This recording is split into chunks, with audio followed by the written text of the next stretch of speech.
Right, good morning everyone. How are you today? Yeah, good morning. We are all good, thank you. Good morning. Morning. There's very few of us. There's only 8 people, so stop us feeling quite so disconnected. Maybe you want to turn on your cameras so we can see who's here. Yeah, I've We got can one. talk to each other properly. I think I'll try and turn it on. Oh, in fact, there we Hey. Oh man, you've got an even smaller room than me. go. This is the garage. I decorated it at the start of lockdown. So it's a bit messy just now, but it's a double garage and I'm going to do up the rest of it pretty soon. I've been putting spotlights in, and so it keeps me away from the living room and interrupting everybody and that carry on. Makes sense. I'm kind of wanting to ask Hayden why he's got a top hat, but at the same time kind of scared to. There's just a collection of random hats on the wall there, and they've been there long enough now that I feel like I can't take them down. Yeah, and I'm definitely not going to ask about the axe. It is paper mache, but it's a bit. Yeah, sure it is. Sure it is. Okay, you'll have noticed from the notification that we're now recording. So if there's anything you don't want to hear or you don't want to be involved, that's fine. There'll be a space afterwards where you can ask questions where we're not recording. If you do want to ask a question, raise your hand, or if you're on a PC or on a Mac, I would highly suggest that you open up the chat panel and keep it open, and we can chat while the lecture's going on. As I said, there's very few of us. Stop me as we're going through it. Don't just let me rabbit on. Ask me questions, shout out. Either raise your hand, put a Q in the chat, or as I say, there's so few of us, just actually speak. Was there anyone not here last week? Raise your virtual hand if you weren't here last week.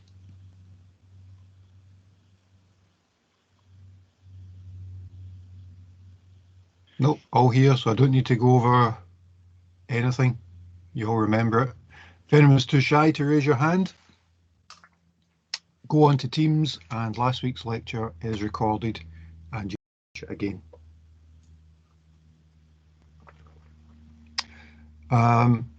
You'll remember I said last week that there's a slight change of format from this module from last year. Last year it took place over 6 weeks and it was 4 hours. I've changed it this year to be over 12 weeks and 2 hours a week, in large part because a lot of the things that we are covering are very new, very unfamiliar, particularly to those of us who are kind of tech people. We tend to be happier talking to computers, figuring out how to connect up a network, set up a firewall, whatever it happens to be. So a lot of this stuff that I'm going to be talking about will be very new to you. So again, listen to it, think about it, ask me questions, but mull it over. So we're going to do a wee bit this week. I'll ask you to do a wee bit of tutorial work, and then we'll come back again next week and we'll talk about it a wee bit more, and it gives you a chance to think about it. And in that same vein, I'd actually quite like it if you would read the lectures before we get to the day, just so that you've got an idea of what we'll be talking about. And even if you don't understand it, it gives you a framework for what it is we're going to be doing. I would also highly suggest, like Brian, that you have your cup of tea ready, just to keep you going. But if there aren't any questions, nope. What we'll do is we'll get started on today's lecture.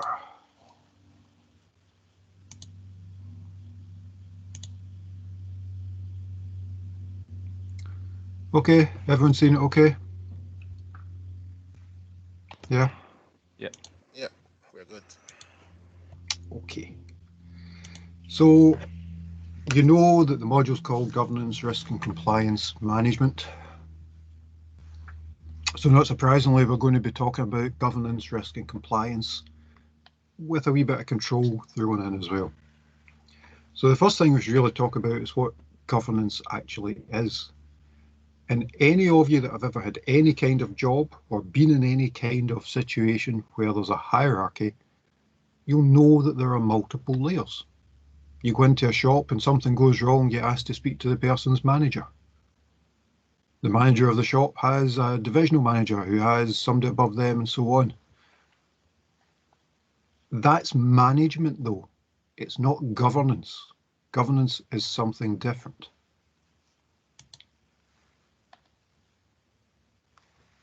Governance is trying to make sure that an organization works in the best interests of those who are involved with it.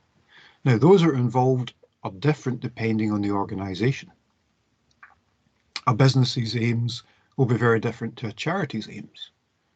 And in fact, if a charity, unlike a business, gets to the end of the year with a profit, people will be asking what that charity's up to. So governance is about thinking what the organization is about, what it's for, what it's supposed to do, and ensuring that it works in that way. If it is a business, it might be about financial. How do we make sure that this company makes a profit so that it can keep going next year? At the core of all that is ensuring that however the organization works, whatever processes are in place to make that happen, they are all available for everyone to understand. We've probably all been in a place where someone says, oh, well, you broke this rule, or you went against that policy. And you ask, well, what policy, what rule, where is it? And no one has actually made it available to you. So all of these things have to be clear to everyone in the organization. So it's about clarity, it's about transparency, and it's about fairness.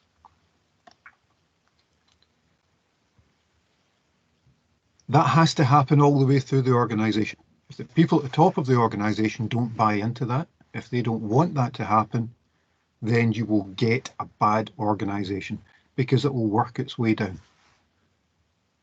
If you say to your manager, why is it fair that I have to work every weekend and Fred there doesn't?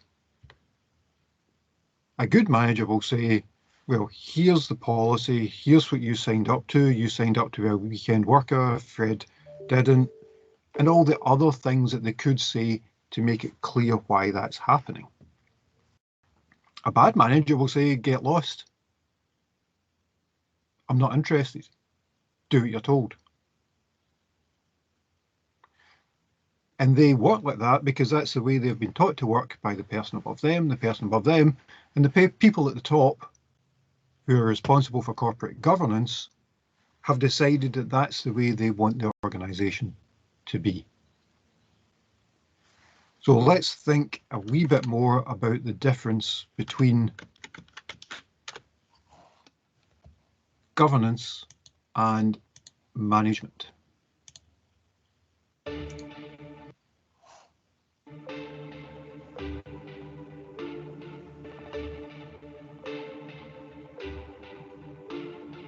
Sometimes the difference between governance and management is not as clear as it should be. COBIT 5 clarifies this by recognizing that each serves a different purpose with different responsibilities, and that each requires different types of activities and different supporting organizational structures.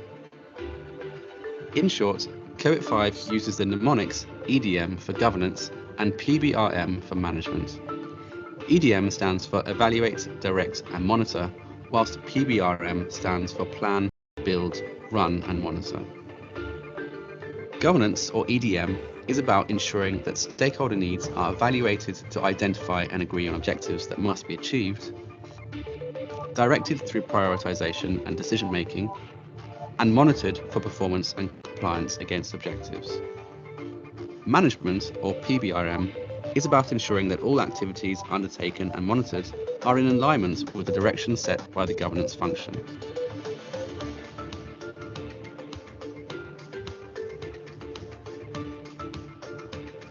COBIT 5 includes a process reference model, which divides and management processes of enterprise IT into the two main areas above, EDM and PBRM, which identifies a series of 37 processes across governance and management.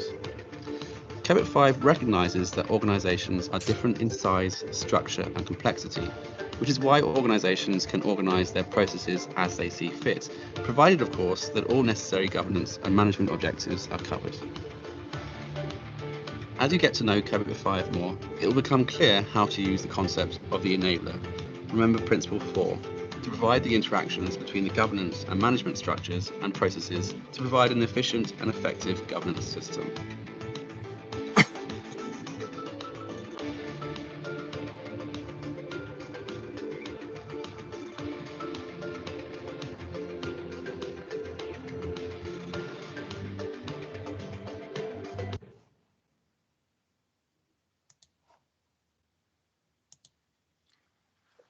Okay, so there is a difference between governance and management.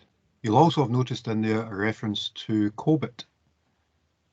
That's something, if you've looked through Moodle, you'll know that we'll be covering later. While that video was on, I took the chance to call up some of the people in the class, and I see that some of you have joined us now. Good to see you here. Feel free to turn on your camera so that we can see each other. And also, in future, it would be much better if you could join us from the start of the class so that you don't miss things. Yeah, there was a, sorry for interrupting, some other guys in another group, I joined a meeting that was started by, and we were only 3 there. So they were seeing another group. I don't know how that happened. I don't know, the easiest way to see the lecture is to look at the calendar in the left-hand column and choose the one that's in there, because you'll have an invite from me to this lecture every week, and it's already in your calendar, either in Teams or in Outlook. So that's the easiest way to find it. Yeah, actually the link you sent it to me, it was wrong, and I just joined to the other meeting and nobody was there, and I was waiting more than 20 minutes over there, and then the Emmanuel sent the right link. That's why I just came. Which link that I sent you was wrong? Because I don't actually send you a link. I set up the meeting, and Teams takes care of sending you links and doing everything else. Yeah, maybe, yeah, I don't know, but as everyone else in the meeting, so I'm not quite sure which link that I sent you was wrong.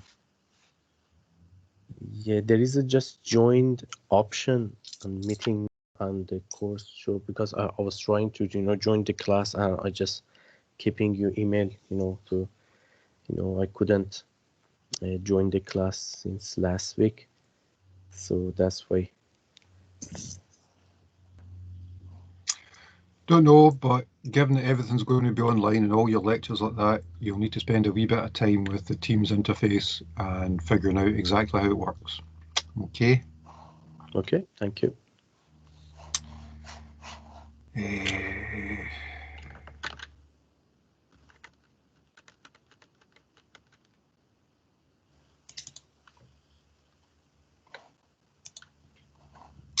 Okay, so governance and management are different things. In essence, governance says how things should work, and management are responsible for implementing that. You'll probably hear me say different things. I'll talk sometimes about businesses, sometimes about organizations, sometimes about different things. The reason is the stuff that we are doing applies to all organizations. Now, most often we think possibly about those as being businesses, but it can be anything. It can be a business, a charity, a government, a local boxing club or taekwondo club. And I'm going to keep saying things till Brian shows some recognition about what it is he actually does in there. Hold on. Can you hear me? Yeah. I just play my computer. don't be fooled by the boxing bag. I just punch it sometimes if I'm bored. Okay. I've had it for years and I've just we not were all flung it out. getting really impressed as well with all that weightlifting equipment and all the rest of the stuff. It just sits there. I go down to the gym at UWS. It's actually, I've been there almost every day this week and last week, so I'm actually still going to the building, but just for completely different reasons. So when we're talking about these things, it can be any organisation from a 10-person club taking meeting in your local community centre to a multi-billion-pound multi-corporation. So what I'll usually try and do is say organisation, but it applies to all of these things.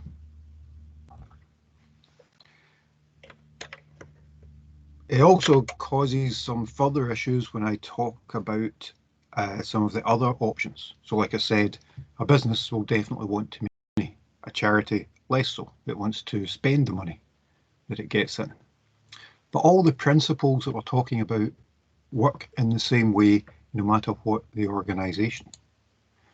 So for example, here is a government, and here's the pyramid, the strategy pyramid for a government. And you can see right at the top, for a public body, we have someone, in this case the government, setting the strategy, setting the direction. So the Westminster government say, we love Brexit, make it happen. That's the policy, that's the strategy, that's the direction that we're going in.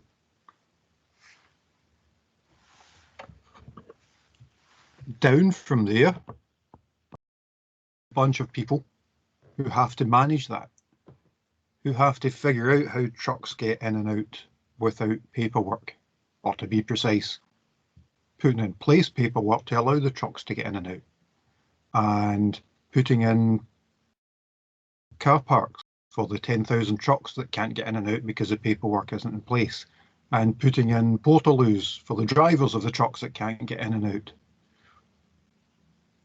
They have to organise all that. So they'll organise, we need 2,000 portaloos.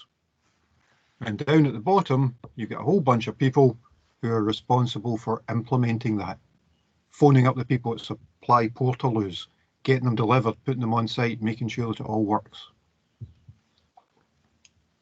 So that's for a national government. The same sort of thing might happen closer to home.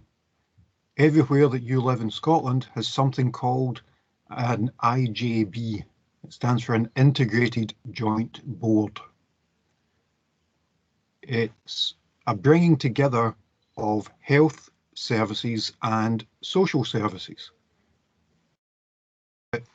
You know, some 85-year-old woman has been in hospital, they go home, the same body knows that they've been in hospital and can provide care at home rather than them being in separate organisations.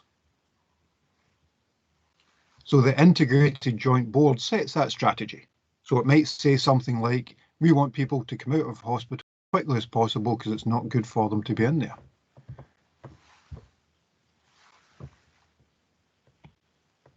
A couple of different organisations might then have to get together and make that organisation work. So the council might have to come in and go, okay, well, if you're sending them home, we need to get some joiners organised to make sure that there's a ramp for them to get in, to make sure that there are handrails for them to get in and out of the bath or even stand up from the toilet.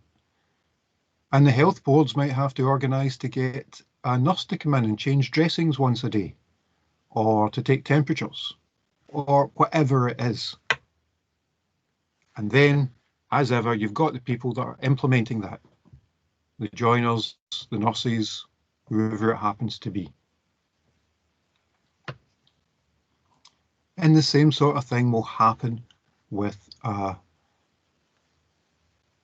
business. At the top, you'll have a board of directors who will also set a strategy and a direction. They'll then have a management structure under that who will hear what that strategy is.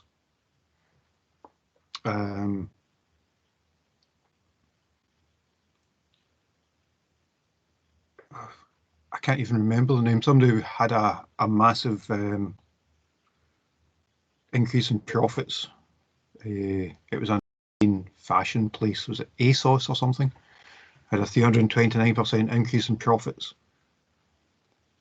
So the strategy for ASOS might be, well, this is working and we sell women's clothes. Let's see if we can sell men's clothes online.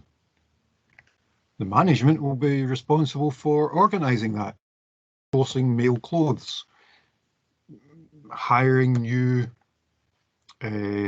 warehouses to store them in, organising the extra deliveries that are going to be required to send those out. And again, at the bottom, you'll have people doing that, people stacking the shelves, people updating the website. So all of these things have to happen, will all be set up. So no matter what the organisation, a government, a national government, local joint board, a company, they'll have the same idea of a strategy or a direction, the organisation of it, and then the implementation of it. And that doesn't matter which type of organisation it is, they still have to do those same things. Fair enough? Yep. Okay. Yes. Well, I suppose if the people at the top are setting a strategy and a direction for what the organisation has to do, it's probably a good idea if they've decided what the organisation is going to do. Quite often, one of the ways that we'll do that is to have a mission statement. Some of you have probably seen some of these things. Anyone recognise this? It's UWS. Yep, it's UWS, Dream, Believe, Achieve. But that's also UWS.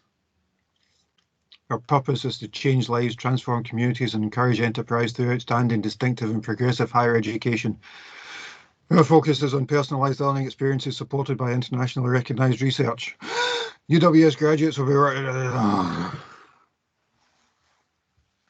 Which one works better? It's obviously the top one. It's more like a kind of, not so much a catchphrase, but there's almost like a logo in it, I suppose. Can't think of the better word. Was a slogan. That's the word I couldn't get out there. Aye, that's it. But on the other hand, does a slogan tell you what the organisation is going to do? No, that could be anybody.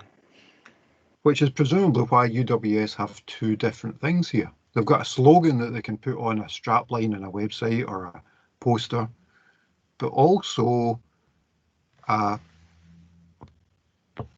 wider definition of what it is that they actually want to do. Coming up with a mission statement can be difficult because it actually makes the people at the top think about what it is, firstly, that they have, and secondly, that they want to be.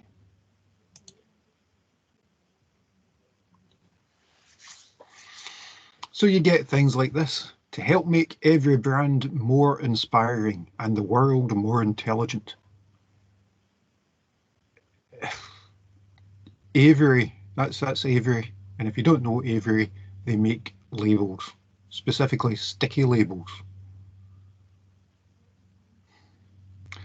Our mission is to operate the best specialty retail business in America, regardless of the product we sell. The ellipsis there, the 3 dots, means that there's a lot more to this, a lot more. To say that our mission exists independent of the product we sell is to demean the importance and the distinction of being booksellers. Barnes & Noble are booksellers. I'm not quite sure if they're saying that they are booksellers or they're not booksellers, or they're booksellers that are slightly ashamed of being booksellers? I really don't understand. Similarly with the third one, it's not an aim, it's not somewhere the organisation's going, it's where they think they are now. MGM Resorts International is.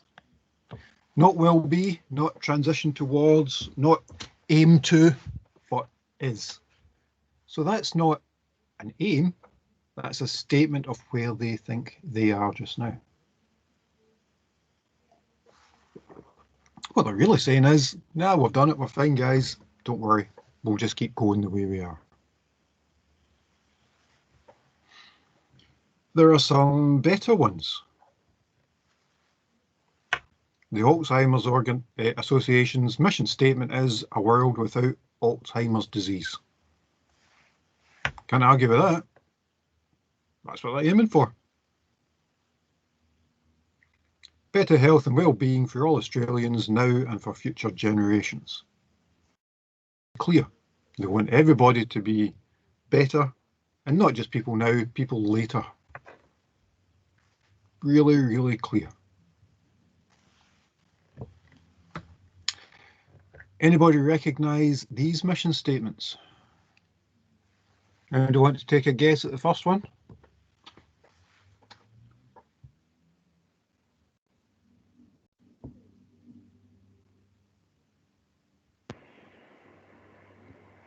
Come on. Nope. Not even a guess? Like a crowdfunding site, or Say that again? No. What did you say, Hayden? So is it like one of those sort of crowdfunding, like open source of product sites? Maybe a crowdfunder? I ain't got fake. What about the second one? We are committed to authoritatively custom scalable deliverables to reach new levels of customer service. Anybody? No. Is anybody awake this morning? I even tried Googling the second one, I can't find it, so it's, I don't know. I think they must be. Is the point know that they could be anybody's and they don't really specify? Who? There's an Listen, online there mission we statement go. generator. Takes all the buzzwords that you can think of, puts them together, and gives you a pile of nonsense. But the thing is, the pile of nonsense you could actually believe is from a real company. So it is difficult to do these things. It's to figure out what it is you want the company to be, or the organisation to be. It's really weird, Bonnie. Your head keeps getting lost. It's fantastic the way your camera's working. Keeps cutting off your head. It's great. He's talking. He's on mute. You're He's muted, talking. Bonnie. We can't hear what you're saying. Still muted. I say, is the background I put on is one feature of this team, and I just put the background. Didn't take me. It's a lovely background, but it's quite fun when your head gets chopped off or goes like that. See, what I've done is put on a background of a messy cupboard at the top of the stairs. It's such a good background, it even makes a noise. It's great. Okay, so we need to think about what a company is, what it does, because otherwise, how are we going to tell people what it is we want them to do? So once we've figured out what the company is, we need to actually have some governance in there, the framework, a whole bunch of rules, practices, whatever it's going to be that tell people this is what and who we are and this is how we. There's no trick to it. There's no black magic. It really is just about being clear with people what it is you want to happen. which is why transparency is something that you'll see in quite a lot of these documents. Things shouldn't be hidden. It should be very clear what's going to happen, when it's going to happen, who's going to do it, and how it's going to work. And it should also mention everybody who has an interest in the organization. The fancy buzzword for that is stakeholders. I've never liked stakeholders, but everybody uses it, so I've got to use it. And a stakeholder can be a whole bunch of people. So if we take, for example, a shop, well, stakeholders include the people that own the shop. They've very much got a financial interest. You've got people that work in the shop. They've got an interest in the shop being successful because they want to keep their job. But not at any price. They want a decent job, decent hours, decent wages. But of course, there are other stakeholders. And I want to suggest who the other stakeholders might be.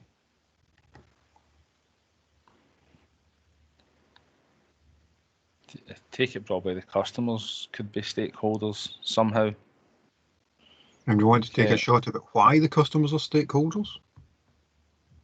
I guess they want to be able to get the products for the shop at the best possible price, and they'll be more interested in going there if that stays the case. And not just the best possible price, I would suggest, but also with a decent level of service.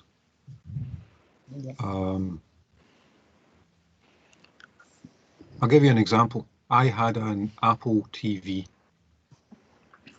So wee box, you connect up to your TV and it basically runs streaming stuff. And it stopped working. And I followed everything. I did all the stuff that you're supposed to do. Went onto the Apple site, searched Google, I did everything. And every single thing failed and it still wouldn't work. Now this was an old box. It was like 3-4 years old.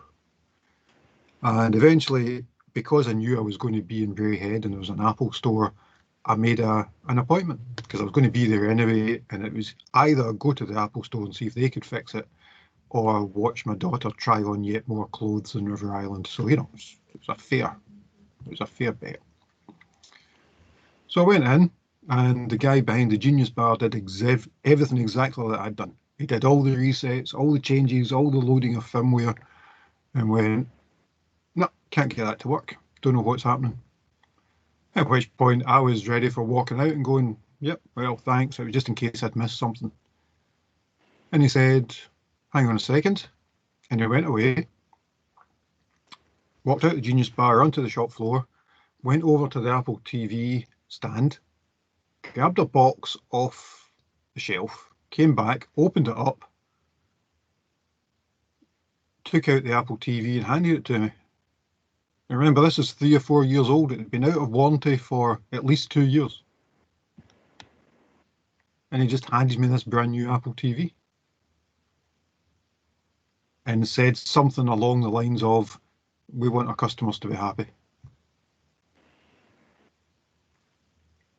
That happened 5 or 6 years ago, and I'm still telling people about it. So it's not just about price, because Apple TVs aren't cheap.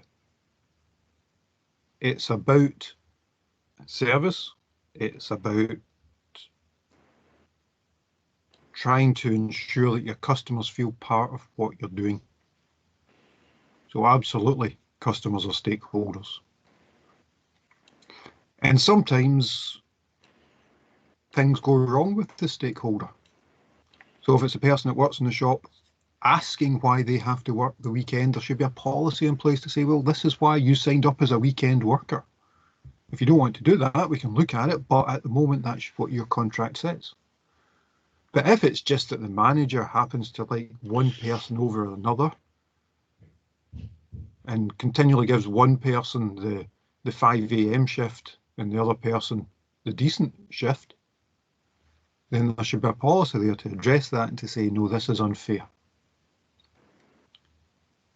So it's about having that framework, either explicitly or implicitly explaining how the organisation is going to work. So that if it doesn't work as you would hope that it would, you can address it and do something about it. And there won't always be a right answer. I was really pleased that the Apple shop gave me a new Apple TV. But that was a straightforward hit to the bottom line of Apple shareholders, because that was £100 bit of equipment that they could have sold to somebody. So where's that balance? Is it better to keep the customer happy and make them an advocate for that brand? Or is it better to say, nah, sorry, out of warranty, see you later? Anybody have an opinion on that? You're all being very quiet. See, with regards to the Apple TV box, I mean, I once had, it was in warranty, and it was a faulty iPad, and they changed it. They just gave me, I think it was within a year or 2 years, whatever it was, and they just changed the thing over. They just said, you know, if you can back it up, bring it in, and we get a brand new one there and then on the spot. So I think that's different because it was in warranty. But I guess the balance between, like, if you've got Apple TV, then presumably you're maybe paying for, you know, the TV channels, and there could be other subscriptions based on it and things as well. So they maybe see the Apple TV thing, like, give you the box up front, but if you don't have the box, you can't pay the subscriptions for channels X, Y, Z and Apple TV. So that was probably like an investment in their part to keep you, you know, paying your direct debit or whatever it is you might be paying. It's a bit like the Amazon sticks and things like that are usually quite cheap as well. Or I guess like when they sell you like a PlayStation or an Xbox, I think the old claim was that they were usually sold at a loss, but you had to buy the games, which is where the profit was. So there'll always be some sort of, you know, interest in it for them, I'd imagine. I can't imagine that they just swapped that like willy-nilly, you know, doesn't matter. Because if they did that, then Apple wouldn't be there. So there must have been some sort of interest somewhere further down the line to give you a free box, I would imagine. I think you've made a decent point that there are other things or other services that might be bought because I have that piece of hardware. So I think that's absolutely a good point. And it is partly about having customers who will come back. I noticed a thing on Twitter yesterday. It was some guy had bought a PlayStation 4 on the day it came out and had only just bought an actual physical game because he'd always bought them electronically before and just downloaded them. He'd bought his first game, put it into the PS4, and the disk drive didn't work. Presumably it's never worked. Didn't know anything about it. And it's well out of warranty now. Mm-hmm. But again, the point has been to get them online, to get them buying things online, to get them downloading them. So you keep the hardware going to buy the services. And you were also right in terms of the policy must be there. The guy behind the Genius Bar didn't suddenly decide, yeah, this is what Apple should be doing. He's clearly at some point been told, yeah, keep the customer happy. If it's this, do this. If it's that, do that. And someone somewhere will have sat down and thought about it. Whether it's purely a financial thing, or whether it is a customer service thing, or whether it's a combination. And in fact, in the end, I don't really care what it is. The point for the purposes of this class is they've thought it through. They've decided what kind of company they want to be and how that's then going to work in terms of how their employees work, in terms of how the customers work. Because that employee didn't go to his manager and his manager didn't phone head office and did all sorts of stuff. The guy just walked over and grabbed it off the shelf. And he was clearly comfortable enough to do that. So he clearly has an idea of what the procedures and the policies and all the rest of it are for Apple. And he didn't need to worry that somebody somewhere would second guess him.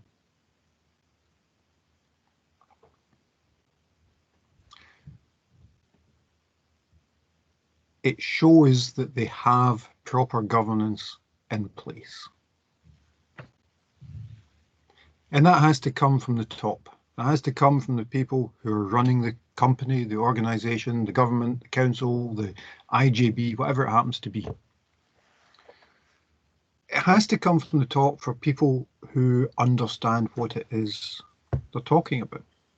People who know about different things. One of the aims of any board or committee or council or cabinet or whatever it happens to be, one of the aims is that you get a set of people who have complementary skills. Not everybody can know about everything. You guys know about IT, but you, at the moment, don't know about corporate governance. So you're learning about it. And it's the same in a board. You might have somebody who is an accountant who will understand everything about the numbers, but they might not have a clue about HR or IT or, you name the subject, there are very few people who know about all of them. So you set up a set of people who have complementary skills and can do all of those things together. And they must do that without being scared to speak up. You can have people in there who go, oh, well, I know better, but I better not say anything because I'm going to get fired, or somebody's going to think badly about me, or I'm going to lose some money, or whatever it happens to be. They have to be independent, rigorous, transparent. They have to be competent. And you might think that's a reasonable skill set, but it doesn't always work. And I spoke earlier about Brexit. Anybody know who that guy is? Dominic Raab. His name's there as well, right enough. But So it is, yes. Okay. Dominic Raab is the Foreign Secretary. So in this particular case, we're talking about the UK Westminster government. The board is the cabinet. Prime Minister, Foreign Secretary, Home Secretary, Chancellor, all that kind of stuff. The Foreign Secretary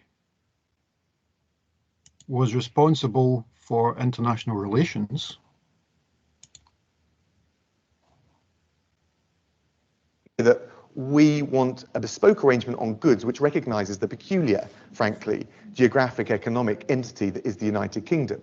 We are, and I haven't quite understood the full extent of this, but if you look at the UK and you look at how we trade in goods, we're particularly reliant on the Dover-Calais crossing.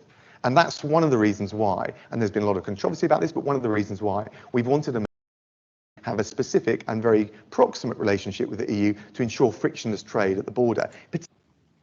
So there you go.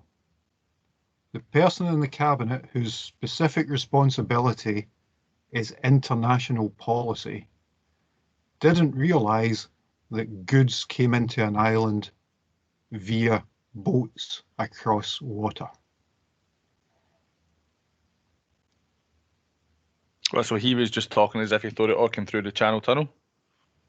He didn't realise, he hadn't even thought about it, I think, judging from that. Because he said something along the lines of, and I hadn't even realised that, I hadn't considered that. I think it comes under that one. But actually, it also comes under that one there. Because he was appointed not because of his skills, not because of his knowledge, but because he said, yes, Prime Minister, I will support you no matter what. So you start getting to the position where the people in charge aren't in charge because of what they know, or what they can do, or what they can bring. They're there because someone likes them. For the Foreign Secretary, it's because he gets another £60,000 a year and the free use of a house in the country, which he doesn't want to give up by saying something like, oh, this is a silly idea. Once you let that slip for any organisation, it becomes a problem. So we have to have our board members, and again, remember, I'm talking about board, but it could be a committee, it could be a cabinet, it could be whatever. Anyone who is charged with setting the direction, the policies of an organisation has to have a good set of skills, and they have to be independent. And that should be in place so that they can challenge management.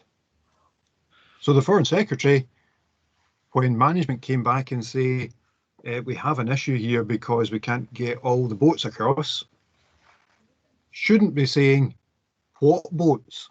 Why do we need boats? They should have a decent enough understanding that at least they understand the basics of what has to happen. They shouldn't be saying what boats, they should be saying how many of what tonnage, landing in which port, and what kind of goods, and will they go off, and all the other things that you have to understand for that to happen. You also have to have people with high ethical standards, people who will work for the organisation and not for themselves. In fact, no matter what the cost to themselves. And they should be able to do that without anyone challenging them. No one should be able to say, well, you only took that decision because. You only took that decision because it benefited you financially. You only took that decision because it was financial. You only took that decision because your pals were running the business.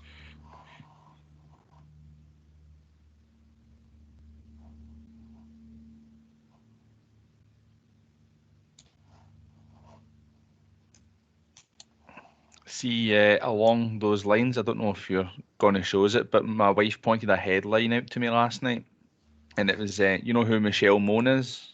Yeah. She was awarded like I think it was like a £40 million contract, and the company that she had built to handle it was only 44 days old. So she's obviously been given a backhander in advance saying, right, you're getting this contract, because she's obviously mates with the right people.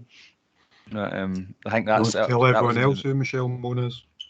I don't know. She, along with her husband, built a that sold underwear.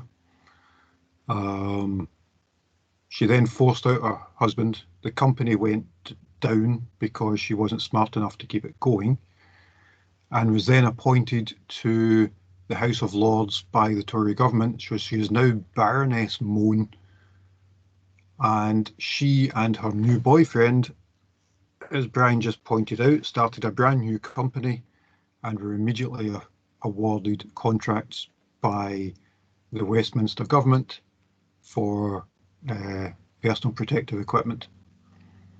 They had never sold PPE. In fact, they didn't even have the company, but because they knew the right people, they were awarded a contract. And if you want to feel outraged, just go online and search for that kind of thing online. It happens all the time. It's happening more and more, and that's part of the problem. Yeah. There should never be hanging out with the right people. Speak up a wee bit, sorry. Yep, it all goes down to hanging around with the right people. And yet it shouldn't. And that's kind of the point that I'm making. I just wanted to ask a quick question about being independent, because these guys, the board members, you mentioned that they are supposed to be independent, but I don't think they will be totally independent in the right sense, because they have to be rubbing shoulders with the directors of this organization, and they must know them or playing golf with them at some point. So all the decisions they make, they have to be in their friends' interest. They can't think otherwise and say, oh no, this is not right, we shouldn't be doing that. because they are all hanging out together. They are a bunch of, this same fella. So it's really hard to make decisions which are contrary to one another. They have to protect their own interest and build their own empire in a way. And that can definitely be a problem. And that's exactly why proper governance says, no, you can't do that. You can't do it because you play golf with the guy on a Saturday morning and you have a few pints. Now, sometimes it's hard to police that kind of thing. How do you understand those connections? But sometimes it's easy by following the money. So things like this, where contracts are awarded to, in this case, Tory councillors who have never run companies before by a Tory government, you can immediately see a link and you can immediately see a financial benefit, which is part of the reason for something like a business. If anyone on the board has an interest in the business, if it owns shares in the business, those interests have to be publicly available. We'll talk in later weeks about what happens when that doesn't happen. If, for example, you're in a position of governance, know that the results that are going to come out next week are really bad, and you own shares in that company, well, it would be very easy for you to walk down and sell those shares on the assumption that the price will go down when the results are known as being bad. So there's a whole bunch of things around transparency to ensure that that doesn't, or at least shouldn't, happen. It's why for things like procurement, they should all be done publicly. So there's actually websites that you can go on that say what governments bought, who they bought it from, how much it cost, how many people were in for the tenders, all that kind of thing. And that's partly how these people are being caught, because they're going onto the government website and saying, hang on, there was only one tender for this £100 million contract, and it was awarded to a company with no track record. It was only formed last week. And it was formed by Tory councillors who are related to members of the cabinet. These things start ringing alarm bells. I think the funny thing is that, see, like, I mean, I can't even think any particular big businesses, but see if a big business had been acting in the way that the government clearly are, surely they'd be tore to shreds. There is legislation, and again, we'll be talking about that in later weeks, but there is legislation that stops companies behaving in that way. But of course, a government sets the law, and they usually exempt themselves from it. So, for example, you're probably all aware of health and safety law. Mm-hmm. That doesn't apply to governments. If you look at somewhere like Westminster, it simply doesn't comply with health and safety legislation. But because it's owned by the government wrote into law that they are exempt from health and safety legislation, and they don't have to follow it. Did I not read as well that the bar at Westminster remains open? So when they shut down all the pubs, and when they did everything for, like, apparently they kept their bar open as well, and they were all meeting, having pints after it. They reclassified their bar as a works Yeah, that's canteen. right. That's true. I remember that. What am I? They decided it was a works canteen, therefore they could drink as late as they wanted every night. And stuff like that makes it very difficult for people to be trusted in any organisation. And that's exactly what I'm talking about in terms of good governance. That doesn't seem like good governance. You decide something for one set of people and something different for a different set of people. And if the different set of people are you or your pals, it makes it very clear there's a problem. There's another one up on the screen there. I don't know if you remember that, about a year ago. The government awarded a contract for cross-channel ferries. And the company that they awarded it to had not only never run any ferries before, they didn't have any ships. They awarded a contract for a company to transport medicine that didn't have any ships. I don't even have the words to explain how stupid that is. But in terms of what we're talking about in here, it's really poor governance. They have spent money, specifically our money, badly. They didn't check it out. They didn't make sure that that was okay. Instead, they just spent the money and went, yay. It still goes down to the same thing, playing golf in the evening together. Yeah, that's part of it. And have a pint. Well, I imagine for these kinds of people, it's less of a pint and more of a glass of claret or a bottle of claret or champagne. Yes. But yeah, the point stands.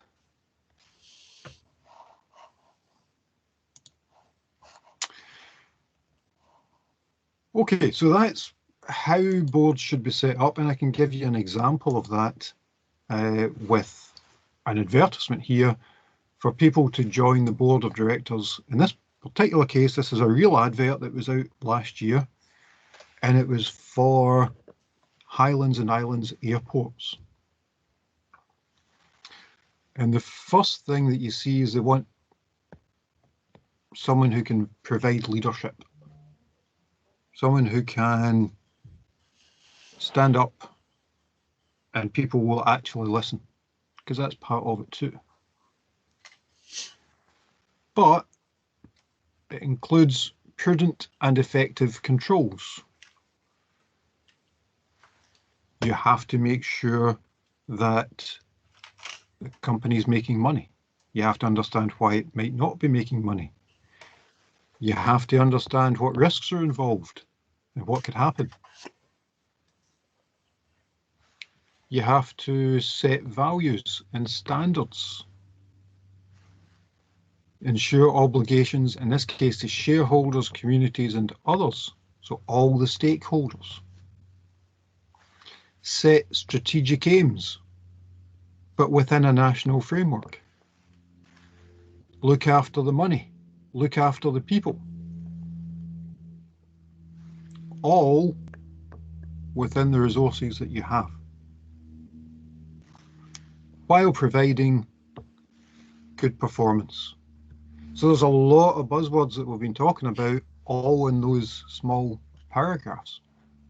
But that's not all they're looking for. There are legislative frameworks with which they have to comply. They have to understand what's going on and be able to contribute. So they can't just sit in a corner and go, I don't want to say anything. They need to understand what's going on and need to bring their experience and contribute that towards the board, which involves reading the papers, understanding the issues, all that kind of stuff. Either internally or externally, because they might have to meet other people. Representatives of the airlines that are using the airport, representatives of passenger groups, representatives of householders who don't like the fact that you're now allowing flights to go until midnight and they're trying to sleep. And there's this bit here, which is a bit that I've been banging on about for the last hour. Core values, policies, and objectives. So you need to understand what they are and move towards them. But they're not finished yet. They need to create the plans. They need to look after the money, look at the accounts and say, yeah, this is exactly right. Not just in general for the whole company, but budget allocations. So at smaller parts of the company, are they working efficiently? And take corrective action, which is a fancy way of saying you need to fix it if things go wrong. You need to work with other people. And the usual catch-all, any other tasks that may reasonably be required. So there's a lot of stuff in there. And that is for a small regional airport in Scotland. But the same things apply no matter what it is. Anyone get any questions or comments about that before we move on? No, it seems to make sense. No, not good. No. No. Okay.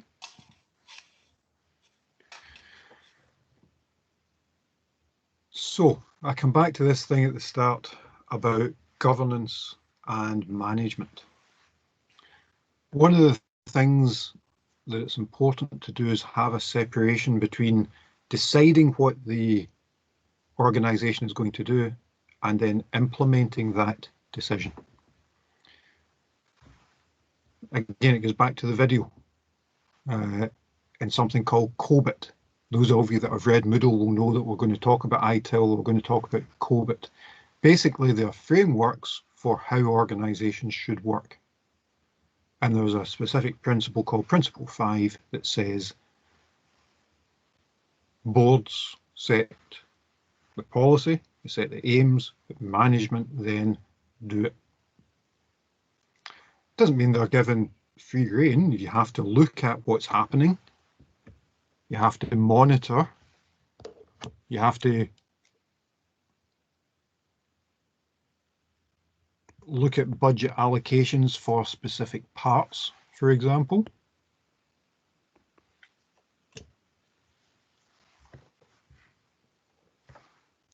But you shouldn't be involved.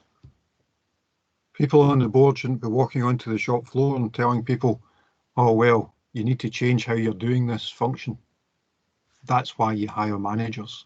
That's why you hire employees, to actually make your policies work. And if they can't make those policies work, you have to start thinking whether the people you've hired to implement them are good enough, or whether the policies that you've set are achievable. I didn't always do this job. I wasn't always a lecturer. And I had a very simple policy when I was hiring someone for a company. It made it so much easier. I would interview them, and if they were smarter than me, I would hire them and tell them to get on with it. It made things so much easier. I told them what I needed done, and they went and did it. And that's how it should work at this level. There should be a separation there. But you do have to understand what's going on. You have to understand if the company's making enough widgets, or selling enough Apple TVs, or distributing enough funds to charity, or freeing up enough hospital beds. So there has to be clear reporting. You have to be able to understand what's going on.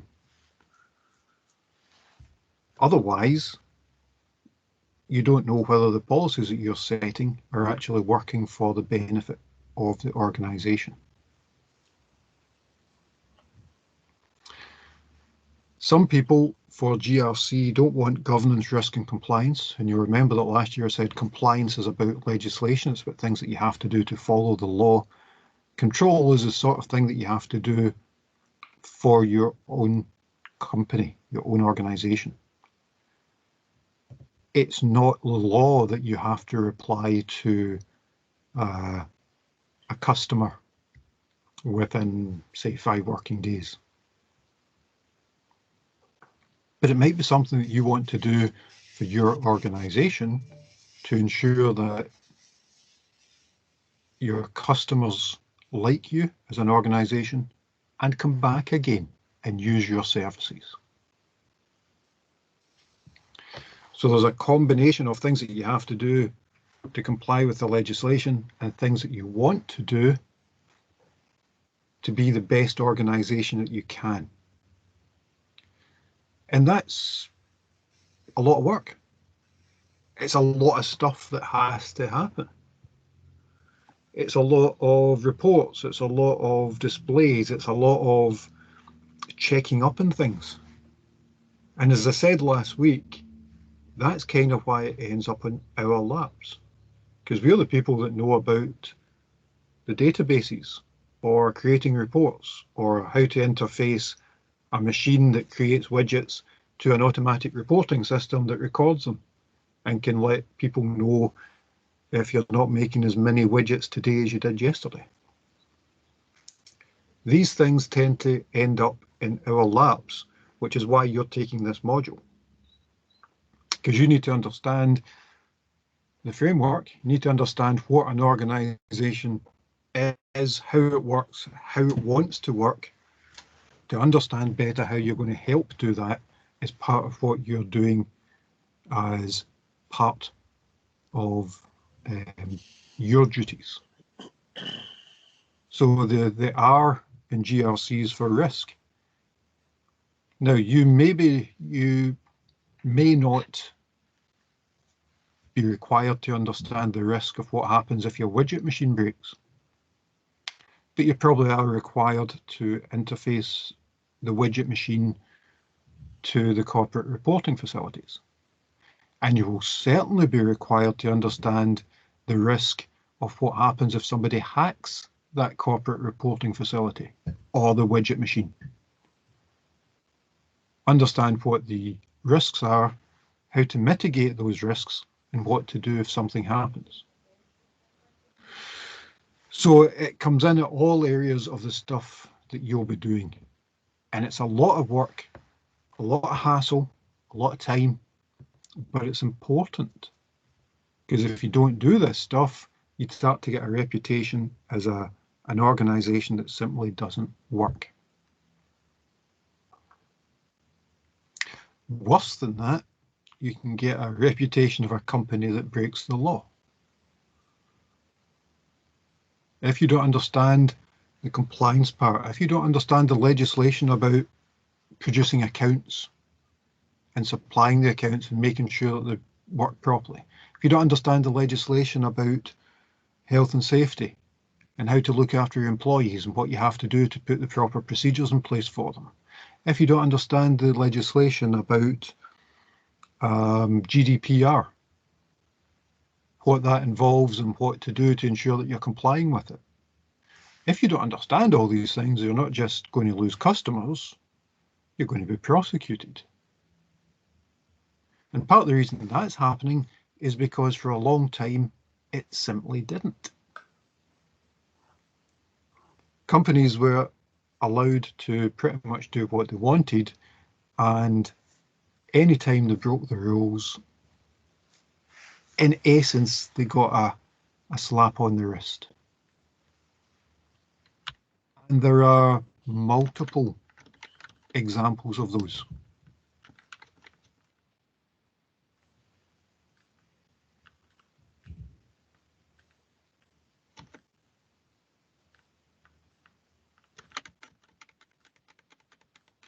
If only I could find my right window.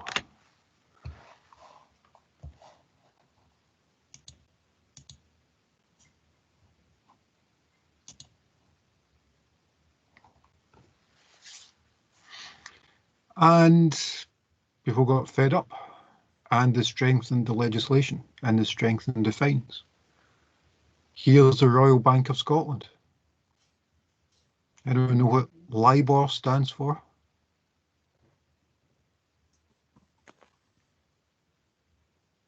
I've heard it, but I can't remember.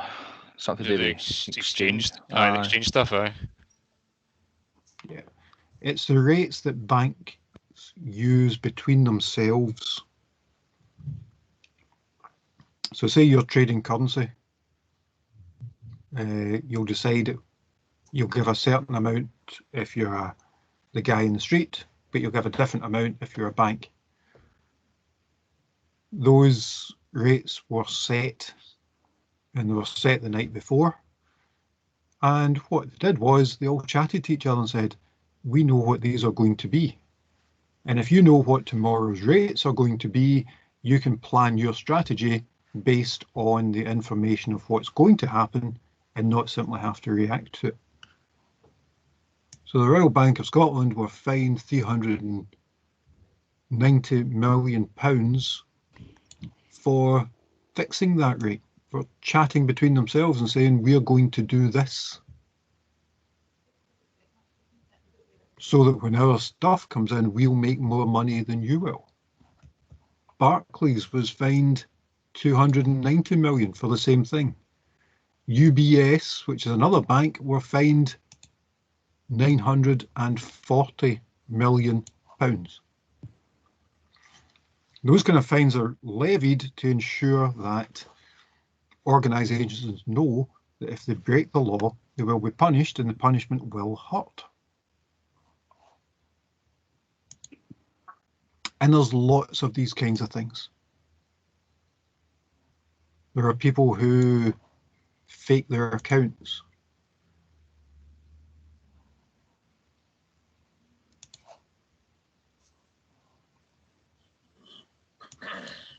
Don't know if you can see that. Let me make it a wee bit bigger. Here's a company called WorldCom, which you won't know because they went bust years ago. But as someone said earlier, the board of WorldCom, who presumably all played golf with the chief executive officer of WorldCom, authorised loans from the company to the chief executive officer so that he wouldn't lose money as the share price fell. Clearly that's not working in the benefit of all of the organisation. It was working to benefit that one particular person. To do that, you have to cover it up. So fraudulent accounting methods were used to cover it up.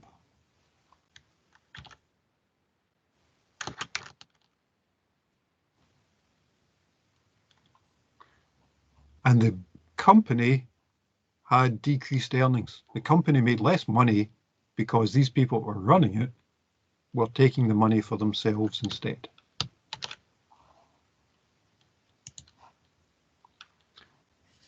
Arthur Andersen were one of the biggest accounting companies in the world. They signed off on a company called Enron and said that their accounts were correct. Actually, Enron reported $100 billion of income that they hadn't actually had. Why? Because if you have a high income, your share price goes up. And if you are in on it, you buy shares, you report that you've sold more than you have, your share price goes up, and you sell the shares and make a lot of money. And an accounting firm was happy with that. It signed off in the accounts. More than that, it then tried to cover it up by shredding all the documents to say what it had done. From being one of the 4 biggest accounting companies in the world, it went bust because of Enron.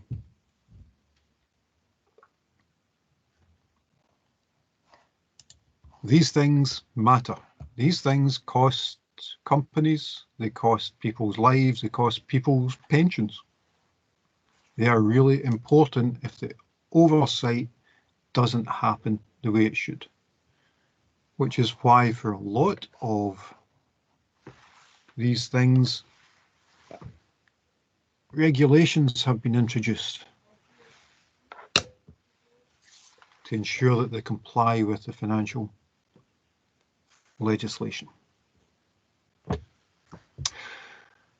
Any questions? I'm okay just now, I No, think. I'm good. No, I'm good. All right. I'm good as well. Okay. So we are scheduled to be here till 2 o'clock, till 1 o'clock rather. Yes. So for the rest of the time, here's what I want you to do.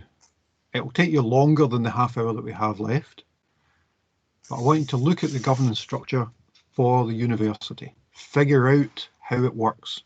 So if you're not coming across things like court and senate, then you haven't gone into it deeply enough. So try and figure out what the governance structure is and try and figure out why there are different parts to it and why those changes might, why those divisions might exist between the different parts of the governance structure.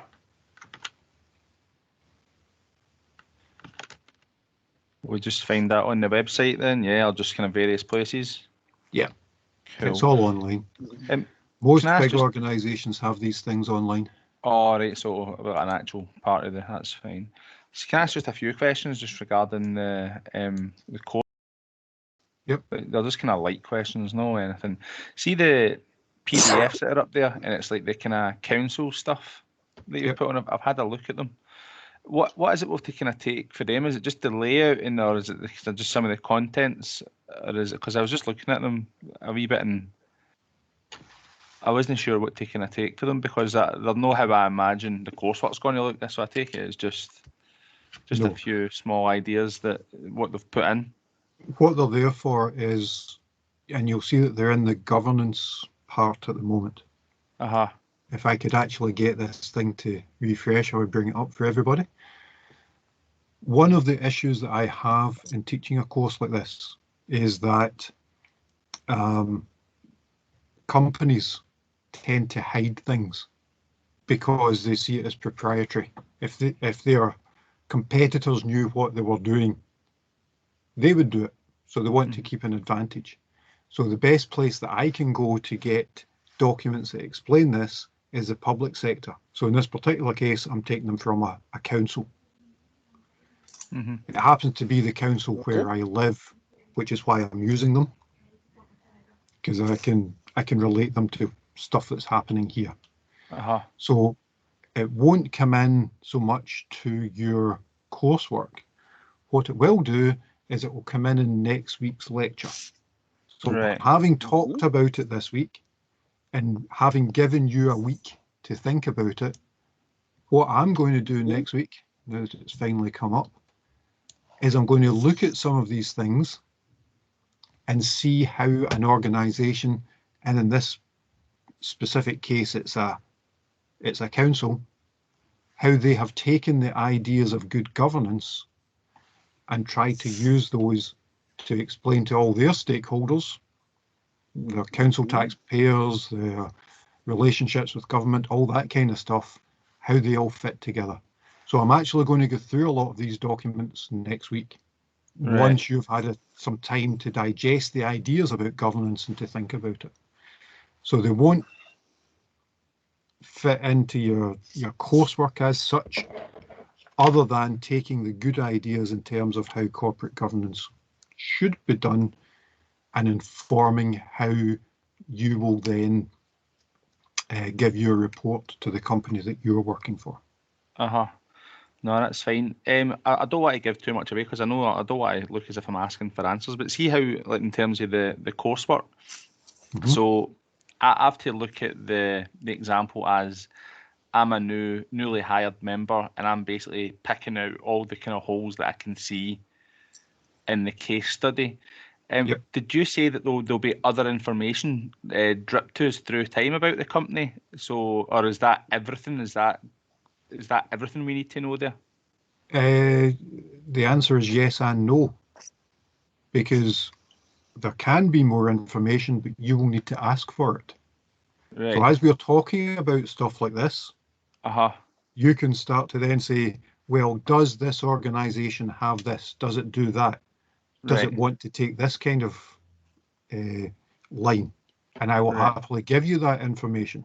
You have to ask for it first. Right. Do you want it in the forum, or can I ask one question just now? You can ask it just now because everybody's here and it's being recorded. But for those that missed it last week, there's a forum to talk about the coursework. And I've said that I'm not going to take questions on email. I want them in the forum so that there's one place, one answer, and everybody gets to see it. But as this is a lecture where everybody is here anyway, I'm happy to answer things in the lecture, of course. Cool. The question is then, was one of the things that I noticed right away was the lack of a mission statement. There didn't seem to be a mission statement there, unless I've misread it. So is there a mission statement, or have we to suggest that they put one in place and then base their principles off of that? The latter. Right. So you have exactly done what I'm hoping that you'll do. You've looked at the information you've got. You've realised that that's something that they should have. And that then goes straight into your report saying you need something that makes it clear to everybody what this organisation's about. You can do that with a mission statement, and you should have one. Here's why. Okay, that's fine. I just wanted to make sure I was on the right lines with it, because I was like, yeah, absolutely. Right. Okay, that's fine. So any other questions? So if everybody here can pick holes in it, fire it into the forum, then we'll have much more information to work with. Yeah. Right. And part of the thing that we're going to do in these 2 hours is hopefully I won't be speaking for the whole 2 hours. So I'm happy to answer the questions during this time, or put them into the forum if we're not together, and I'll answer them there too. So I'll answer them wherever we happen to be. No, that's good. As long as my brain's in the right kind of zone for it, because I wasn't sure what kind of report to produce, but now I know I'm positioning myself into the middle of it and picking holes through everything. No, that's exactly right. You're looking at what I'm covering in these lectures. You're trying to see whether the company does that or complies with it or has a risk about it. And then they go into your report as recommendations. The appendices to your report are saying why they're recommendations.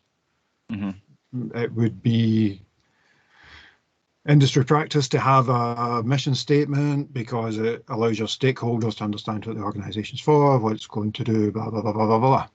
So all the stuff that reference, there you go. That's why. Right. Yeah. Okay, doke.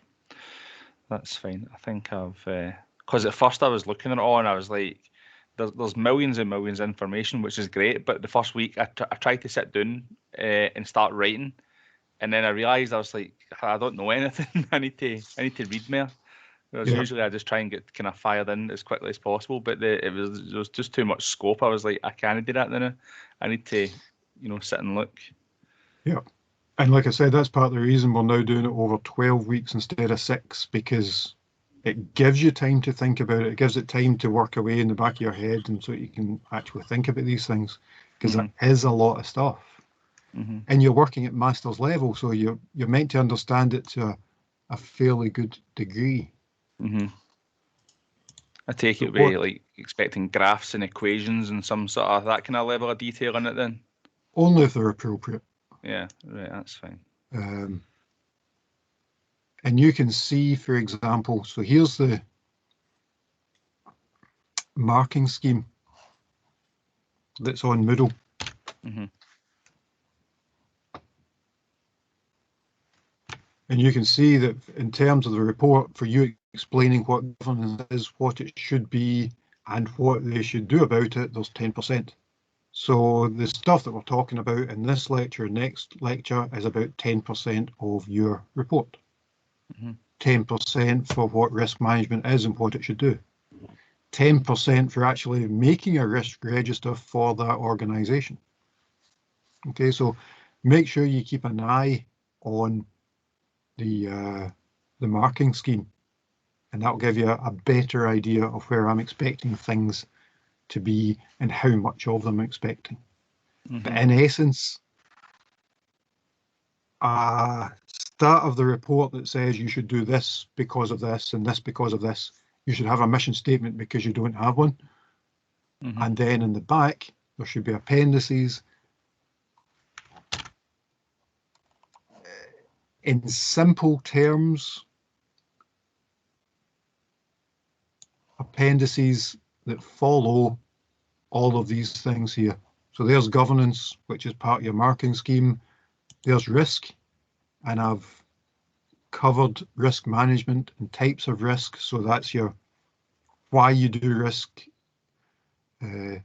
management and why you create a risk register. And that's your two parts of that one. There's stuff about IT specific frameworks. So that's COBIT and ITIL, and they were part of that marking scheme. So we're going to work through the stuff.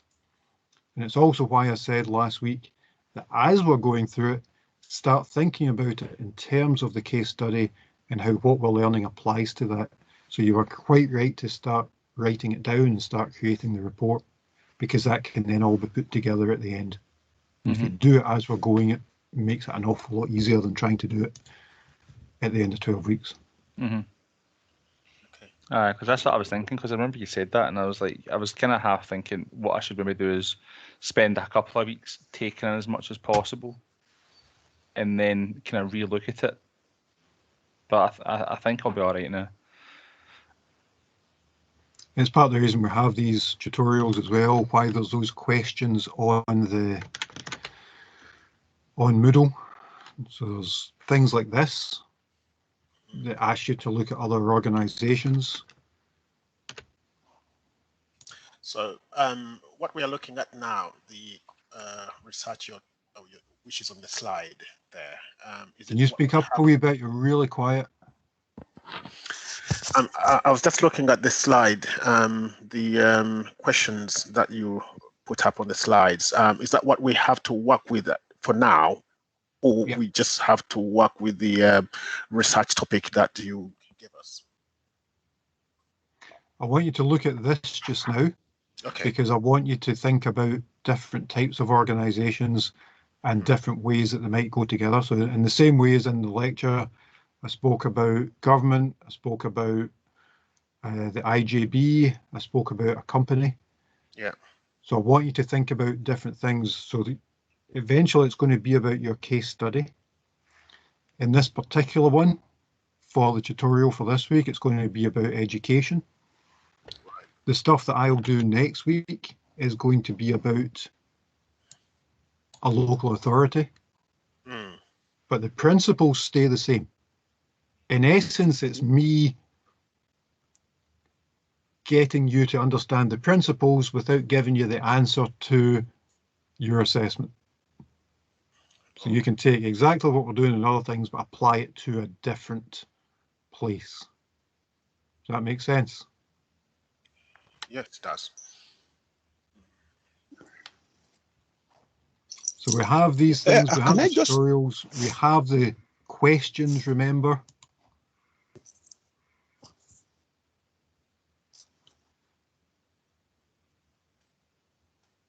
Oh, it's so slow. But what I said last week was these questions are the sorts of things that I would expect to see you cover in your submission.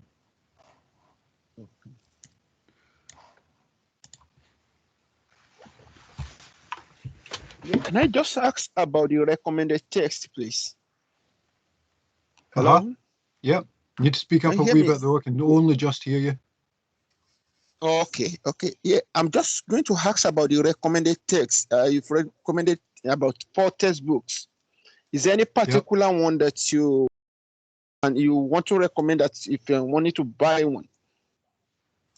No, what I would recommend is you go to the library, put books in there, have a look at them, because there's bits and pieces from each of them that are useful, but there's none that I would say go out and buy this one and it will cover everything.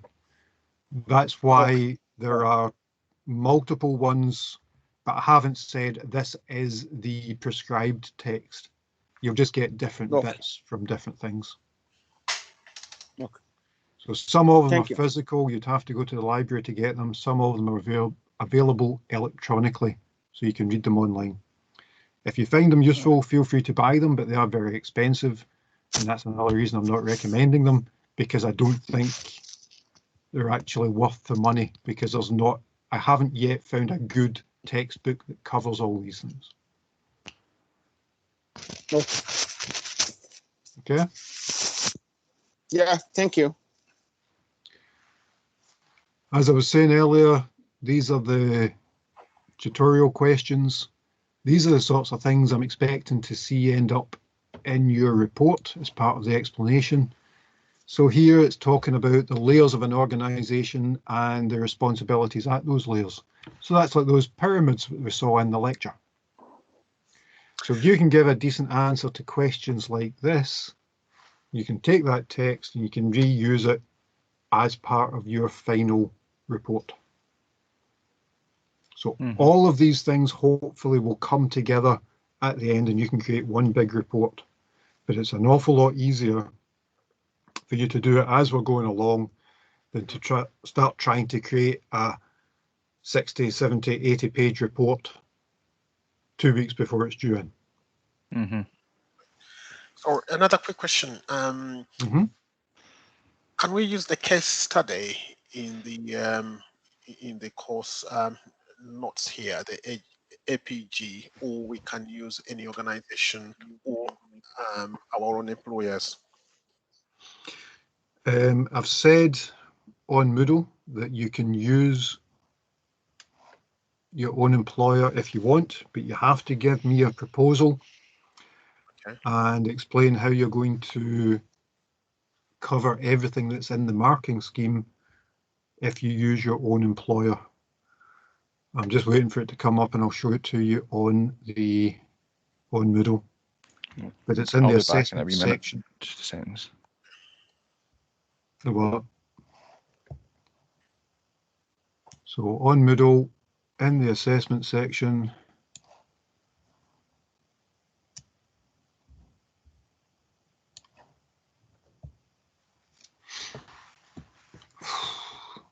my daughter suddenly started watching things on Netflix or something. It was going dead slow.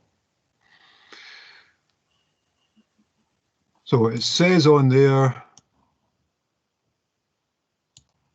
if you want to complete it based on your own employment, make a proposal explaining how you conform to all this stuff up here.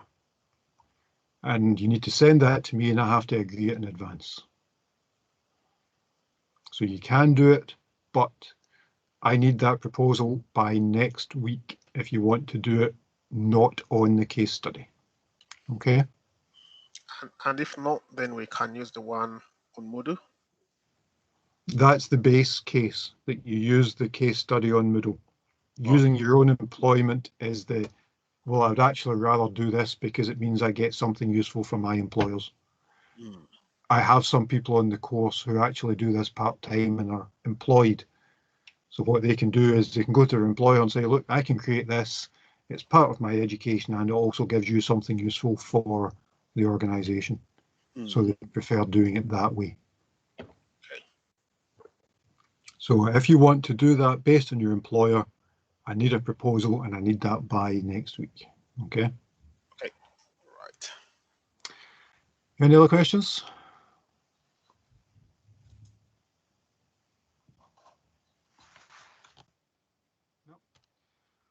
Okay, in that case, you have the tutorial questions.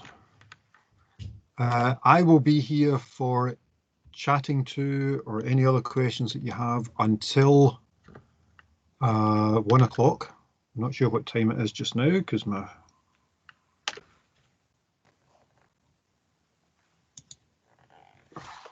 clock's gone off the screen.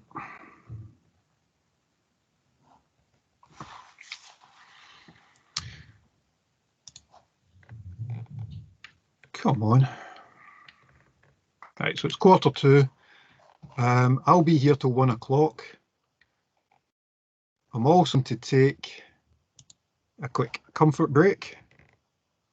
So I won't be here for the next 5 minutes. After that, I'll be here till 1 o'clock for any questions that you have. I'll close off the recording just now in case anyone has any questions that they want to not be recorded on.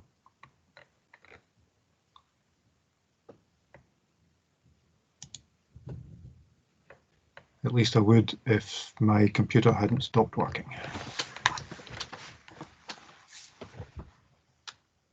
Are you guys still hearing me? Because everything has suddenly gone really slowly here. Yeah, I can still hear. Yep, can hear you. Yep. Yes, we can hear you. Is the video choppy? Because it's choppy on my screen here. It's just stuck, kind of frozen on mine anyway. Yeah. Okay, we'll take a quick 5-minute break, and as I say, I'll be here till 1 o'clock. Okay. Okay.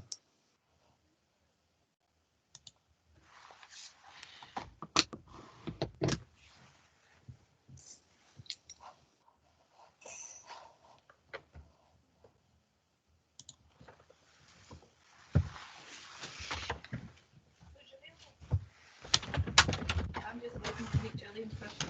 A couple hours.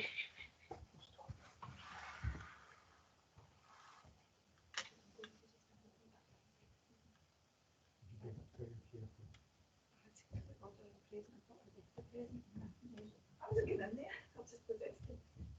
So we. All right.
Oh, we're on a break just now, yeah. Okay.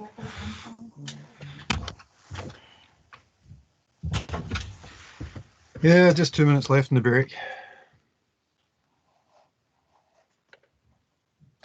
I have a quick question. See the Which tutorial part of for break the was confusing you there?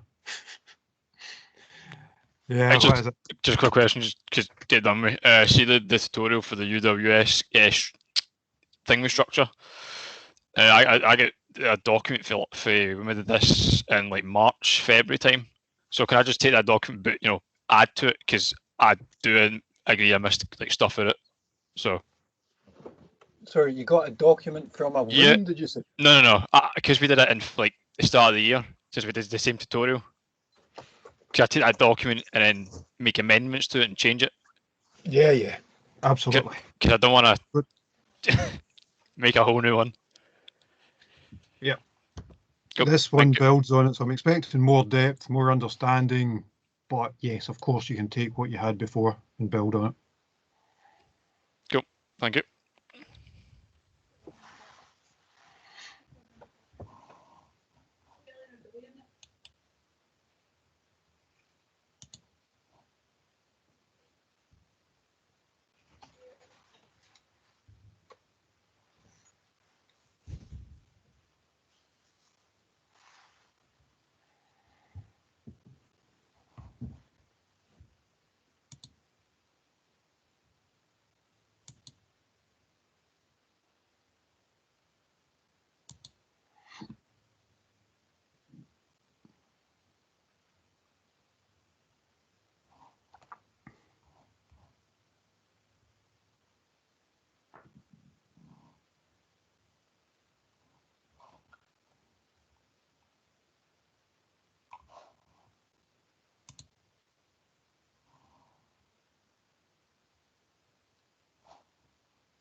Right, the reason my machine has slowed down is because Teams is now taking about 3.5 gigabytes of memory. Let's see if I can get it to respond enough to actually shut down, and then I'll come back in again.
Just so you guys know, this is on my phone because I can't get my computer going. It's rebooting just now, so I'll be back with you as soon as I can. Okay.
Okay, I think I'm back. Yep. That was weird. Teams suddenly decided